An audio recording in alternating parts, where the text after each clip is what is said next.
Hola, muy buenas con todos y saludos muy cordiales para toda la hinchada crema.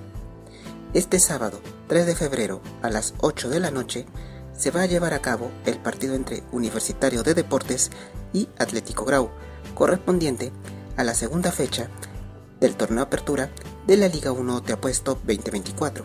El escenario es en el Estadio Monumental U Maratón, ubicado en el distrito limeño de Ate.